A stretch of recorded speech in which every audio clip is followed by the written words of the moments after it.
DJ Waldow here with socialbutterflyguy.com, and I have with us today Mr. Christopher S. Penn. Hello, Chris. Hello, sir.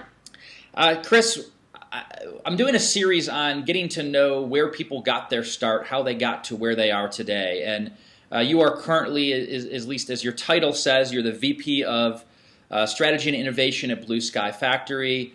You also run a very successful podcast called Marketing Over Coffee.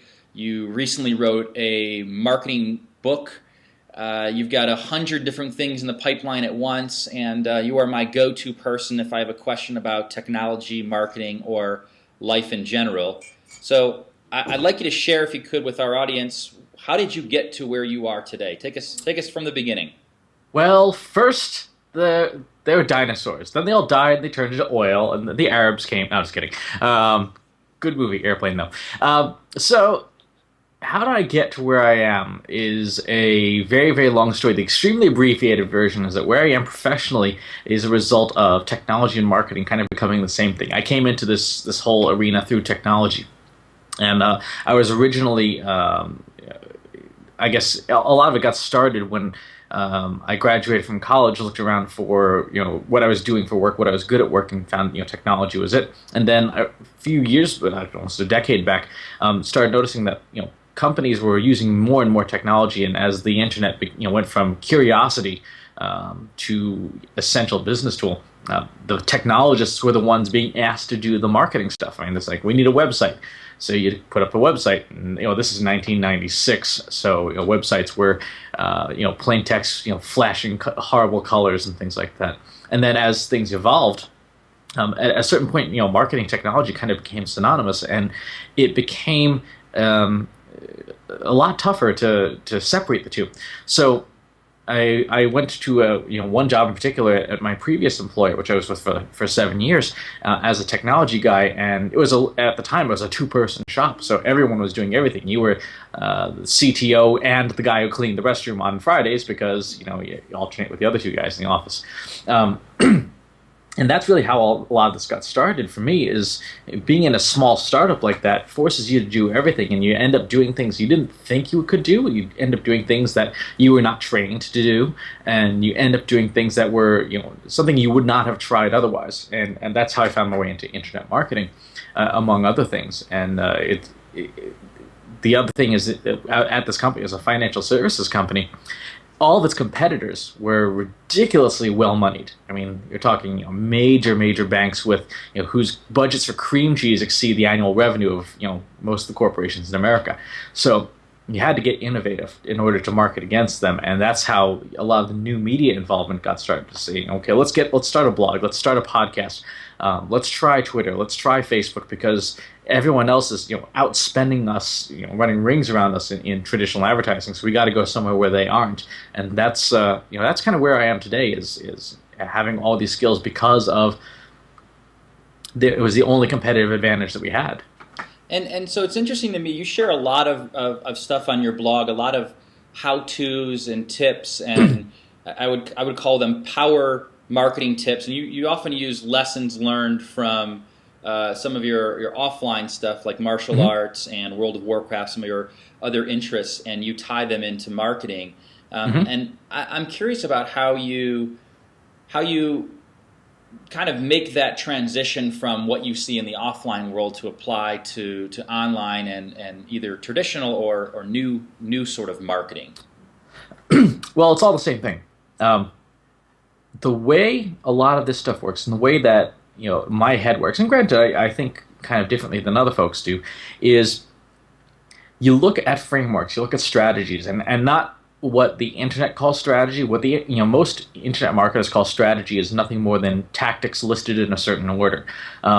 Real strategy is sort of a grand strategy. It's in the military sense, it's the grand strategy, the overall objective. Beat the Nazis, or take win against Al Qaeda, and so I try and collect and use all these different frameworks and develop these different things to hang your hat on, because that's how that's how I find new solutions. I know what the framework looks like, whether it is winning on Facebook or whether it's winning the Battle of Wintergrasp. The principle of winning and what you need to do to win is, you'll find a lot of similarities. In the case of Facebook, you're establishing a beachhead, basically, and you're trying to branch out from there. In the case of Wintergrasp, you're trying to either defend the fortress or take the fortress, one of the two ways. And how you do that and the advantages that you use against in either situation are fundamentally the same, because at the end of the other side of the screen here is a human being who hasn't really changed a whole lot in the last 50,000 years. And as a result, the things that worked, in the Battle of Waterloo are things that work on Facebook today in terms of human nature. The technology changes, but if you understand human nature, if you understand how people react, the martial arts teaches you that, World of Warcraft teaches you that, golfing teaches you that. If you understand how people work, then you can find strategies that win in other areas and bring them into the area you're trying to solve. So I think you've kind of answered my next question also, but maybe you can expand on it a little bit. My next and final question is, you've got this highly successful blog, a really powerful podcast, Marketing Over Coffee, that you've been doing for years now on a very regular basis. Mm-hmm. You've got a huge number of Twitter followers and Facebook fans and friends, and I'm sure your clout score is through the charts, through the roof. What do you do to get all of those things that are numbers in this case? How do you get to that point? Like, what are your suggestions for getting there? Well, there's two things, and this is something that actually is going to be probably in either the next book or the book after. Is people look at social media strategy or marketing strategy, and in a lot of cases they're kind of muddled together. What you should be looking at are content strategy, which is the stuff that you have to offer, and then network strategy. Network strategy, which is building your network, is independent of the content. You can build a network without the content. It's fairly easy to do. Whether you can maintain it, whether you can hold on to it, is a different story, but you can build it fairly easily. And then your content strategy is sort of what locks people in. If you create stuff that's really good, people will want to stay connected to you. So my perspective is try to automate as much of the network strategy as possible. Try and use all the tools, all the technologies that we have access to create the network, so that you have more time and more effort and stuff to focus on the content part. The deliciously poetic symmetry is that if you get really good at automating the network strategy, that's your content, is talking about how you get really good at the network strategy. Like today's blog post that I wrote this morning was about Facebook registration forms, the registration forms blog, and it's just sharing my experiences. It was really nothing revolutionary. It's saying, look, here's what I installed, here's how it worked. That's my story. But for a lot of people who have not gotten to that stage, or don't even know how to get to that stage, it's a value to them.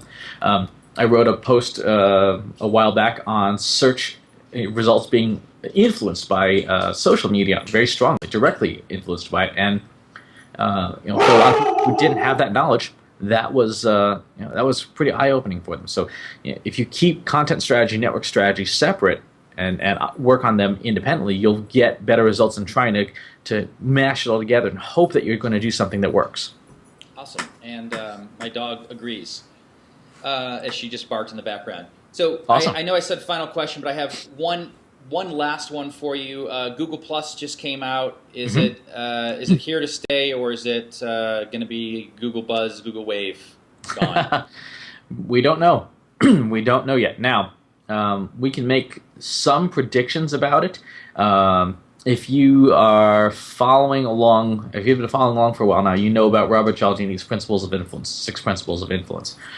If you look at all the features that all the different social networks offer, Facebook, MySpace, LinkedIn, Twitter, and Google's properties, and you just sort of do a quick tally, how many of the socially influential factors of Cialdini's apply to each network, you'll see that LinkedIn incorporates maybe 2 of them, Twitter incorporates 1 or 2. Facebook incorporates usually 3 or more of these principles of influence on each of their major features. So the question is, with Google Plus, how many of those influential principles apply? If it's 3 or more, then they stand a chance of standing up against Facebook. If it's not, they're going to have a hard time cracking into it. and it's too early to say right now because they're iterating features fairly rapidly. But take a look in a month or 2 months or 3 months, and then do the count. Just get out your clipboard, look at Sean 86 Principles, look at what Google Plus is, and say, is this better or worse than Facebook, which is the current king of the hill? Awesome, Chris. I can always count on you for not only an interesting discussion, but valuable, unique answers. Anything that you want to plug in the last little bit here? Things that you're doing that you want to share with the audience? I would say, please check out the blog at ChristopherSpenn.com. There's a book for sale on it. Please buy it in triplicate. And if you have the opportunity, say hello. And you can find me. There's a welcome aboard page on my blog, which lists all the different places you can get in touch with me. So that'll be my suggestion. Great. Thanks so much, Chris. Appreciate your time. Thank you.